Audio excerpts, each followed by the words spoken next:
তুলি, এখন যদি তোকে আমি বিয়ে করতে চাই? দীপ দেখতে পায় তুলির চোখে জল। তুলি, আমি এখন সুস্থ।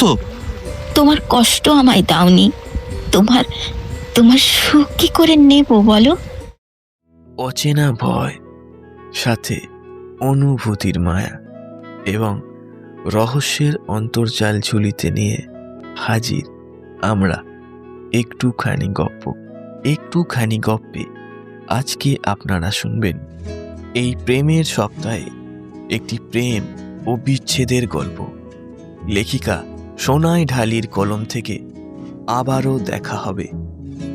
লেখিকা সোনাই ঢালির ইতিমধ্যেই 2টি বই প্রকাশিত হয়েছে ঔশালী প্রকাশনীর তত্ত্বাবধানে।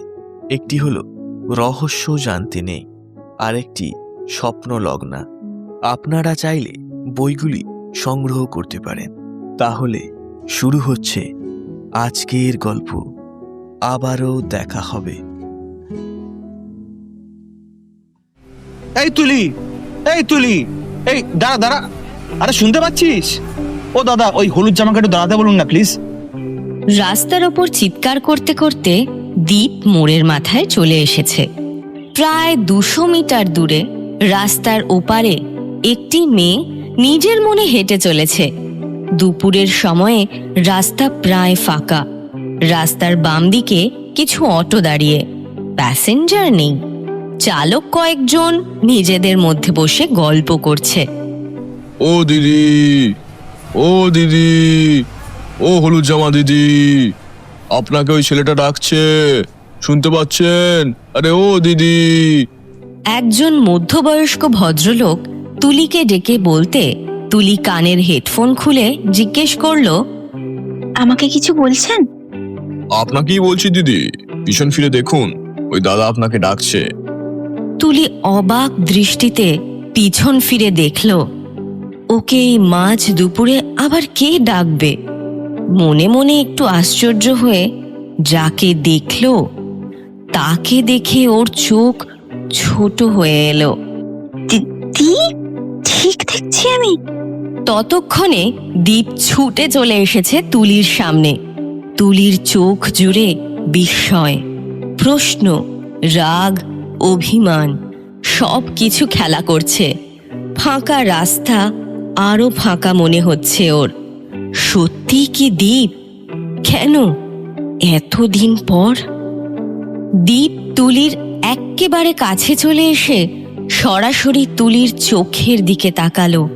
মনে মনে বলল, সেই দৃষ্টি, কোনো লুকোছুরি নেই, পাপ নেই, সহজ অথচ গভীর দৃষ্টি দিয়ে সব কথা বলে দিচ্ছে যেন। কেমন আছিস তুলি? খুব আলতো করে জিজ্ঞেস করল দীপ। তুলি চুপ করে তাকিয়ে রইল। চোখ দিয়ে বলতে চাইল, এতদিন কোথায় ছিলিস? কিন্তু আওয়াজ বের হলো না। বল কিছু, সে কখন থেকে দাঁড়িয়ে আছি, ফোন করছি, ব্লক করে রেখেছিস আমায়, আর বের হয়ে এমন দৌড় দিলি যে ধরতে গিয়ে এই অবস্থা। হাসতে হাসতে দীপ বলে চলল, তুমি কেমন আছো? বাড়িতে সবাই ভালো আছে? তুলি জিজ্ঞেস করল নিচু স্বরে। বাবা, তুলি ম্যাডাম এখন এত আস্তে আস্তে কথা বলেন বুঝি? আর নিজের কথা না বলে আমার কথা জিজ্ঞেস করছিস যে? প্রশ্ন আগে আমি করেছি। পাশ থেকে কয়েকটা গাড়ি বেরিয়ে গেল।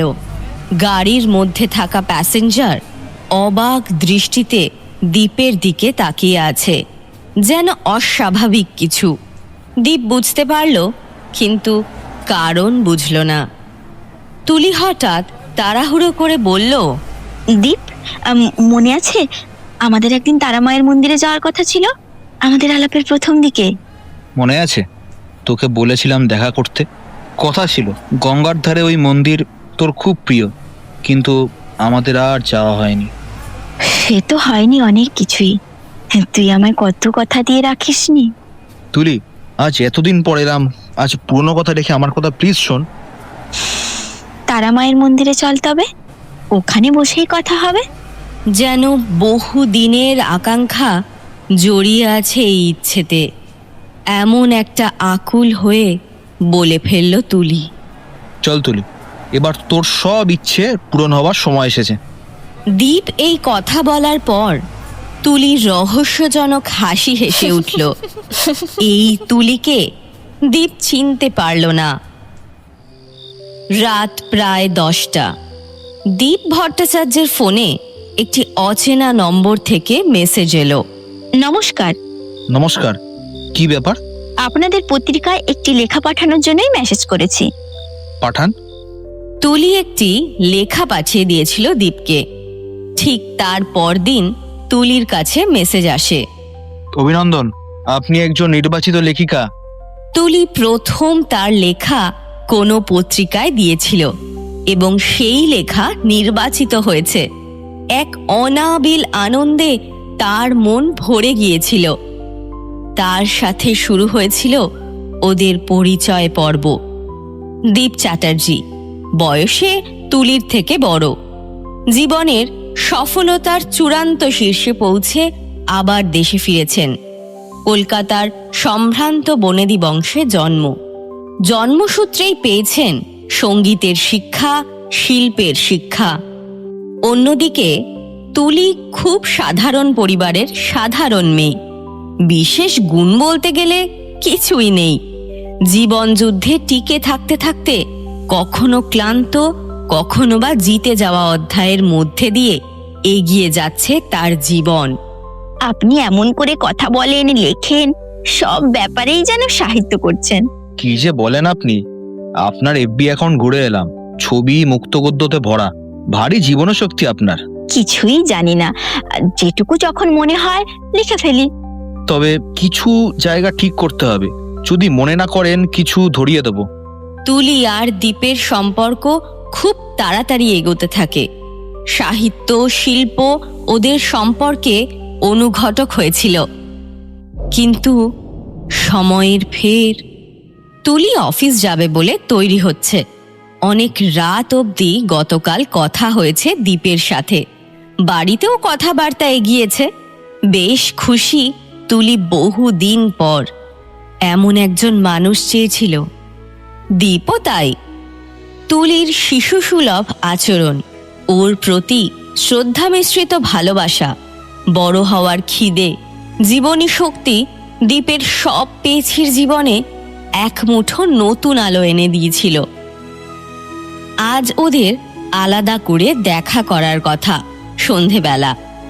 এমন পাগল মেয়ে যে দীপের সাথে ওদের বাড়ির ওখানে তারা মায়ের মন্দির আছে, সেখানে যেতে চায়। নাস্তিক দীপ তুলিকে ব্যথা দিতে পারে না। ওর সহজ ছোট্ট ছোট্ট ইচ্ছে পূরণ করে চলে। তুলির আজ বিশেষ একটা প্রজেক্ট নিয়ে শিবপুর যাওয়ার কথা।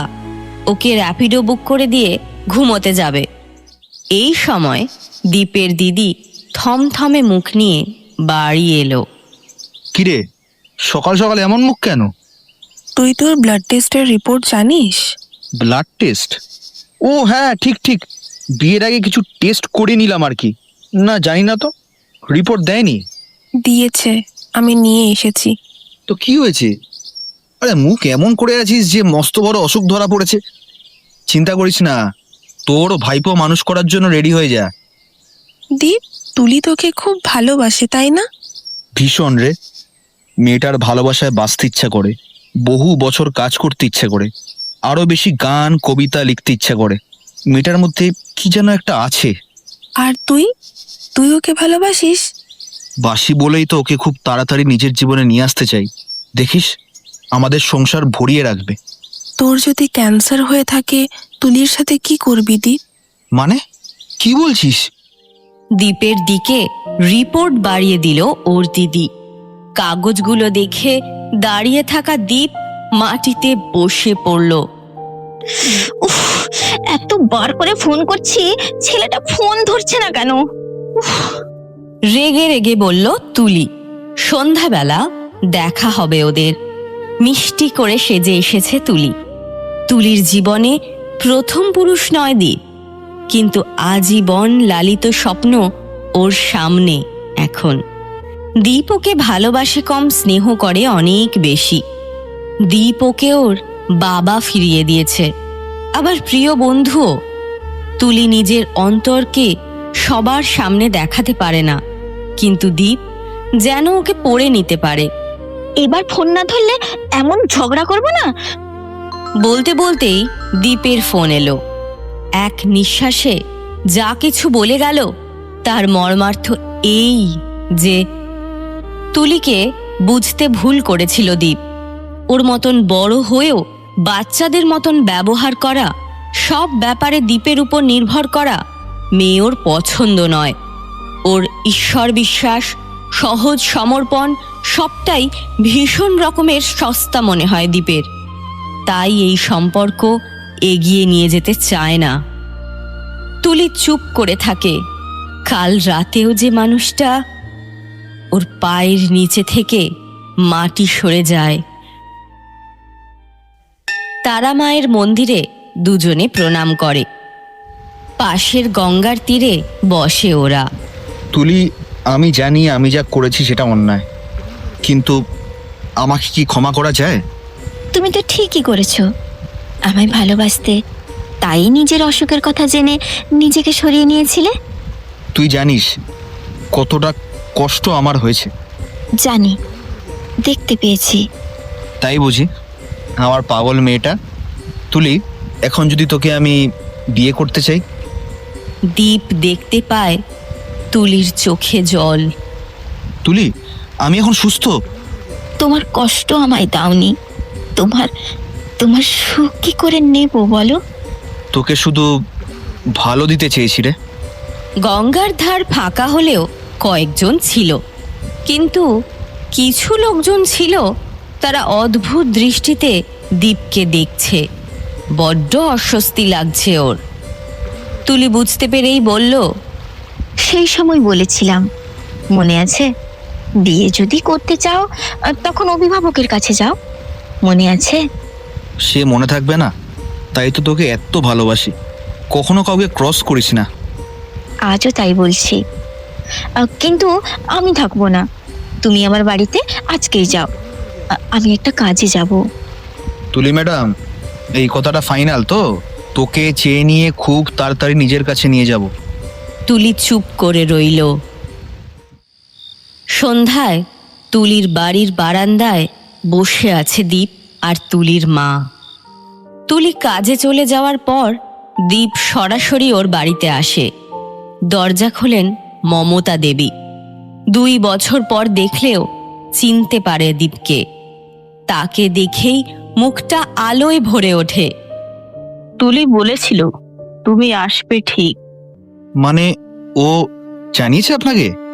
তুমি একমাত্র মানুষ যে ওকে ভালোবেসেছ। আমায় তোমার গল্প পড়তো। করতো কেন বলছেন? এখন করে না? বলতে বলতেই দীপ দেওয়ালে তাকালো। ওর পৃথিবী দুলে উঠল। মনে হলো ও পড়ে যাবে। তুলি, দেওয়ালে তুলির ছবি, তাতে মালা পরানো। আজ বছর 1.5 হলো তুলি নেই, কিন্তু আছে। ওর বাচ্চাদের জন্য কাজ, মন্দিরের কাজ সবটাই চলছে। এসবের মধ্যে বেঁচে আছে। দীপ দেখল মমতা দেবের মধ্যে সন্তান হারানোর দুঃখ নেই, বরং সন্তানের কাজের মধ্যে সন্তানকে বাঁচিয়ে রাখার আকুতি আছে। আমায় বলেছিল তুমি আসবে আর ওর শেষ না করা কাজগুলো তুমি নিজে দায়িত্ব নিয়ে করবে। আমি অপেক্ষায় ছিলাম। মা, কিন্তু আমি যে ওকে বিয়ে করতে চাও জানি আমি। তোমার জন্য একটা চিঠি রেখে গেছে। দীপ রাতে বাড়ি ফিরে কম করে 50 বার চিঠি পড়েছে। একটাই লাইন, আবারও দেখা হবে। ক্লান্ত বিষণ্ণ দীপ ঘুমিয়ে পড়তে খেয়াল হলো খুব আলতো করে একটা হাত ওর কপাল ছুঁয়ে যাচ্ছে। চোখ মেলে দেখতেই দেখল তুলি। তুলি, কেন চলে গেলি? তুমি আমায় একা করে দিয়েছিলে যে। তাই বলে এত বড় শাস্তি? শাস্তি কই, দেখা তো হবেই। আমি অপেক্ষা করে আছি তোমার জন্য। তুমি বেঁচে নাও জীবন। এর চেয়ে ক্যান্সারে চলে গেলে আমি শান্তি পেতাম। শুধু নিজের শান্তিটাই দেখছো, তাই না? প্লিজ ফিরে আয় তুই। উপায় নেই গো, অনেক কাজ রেখে গেছি, মাকেও রেখে গেছি। তুমি দেখো, আমি তো অপেক্ষা করছি সেই সন্ধ্যে থেকেই, যেদিন তুমি কথা দিয়েও কথা রাখো। এবার সব কথা রাখবো। আমাদেরও দেখা হবে, আবারও দেখা হবে। বেশ কিছু বছর পর কলকাতার বুকে গড়ে উঠল বাচ্চাদের জন্য হাসপাতাল, স্কুল, যেখানে বিনামূল্যে বিশেষ পরিষেবা দেওয়া হবে। তুলির ছবির সামনে দাঁড়িয়ে দীপ জানতে চাইল, এবার খুশি তো ম্যাডাম? আমাদের দেখা হচ্ছে তার খুব তাড়াতাড়ি।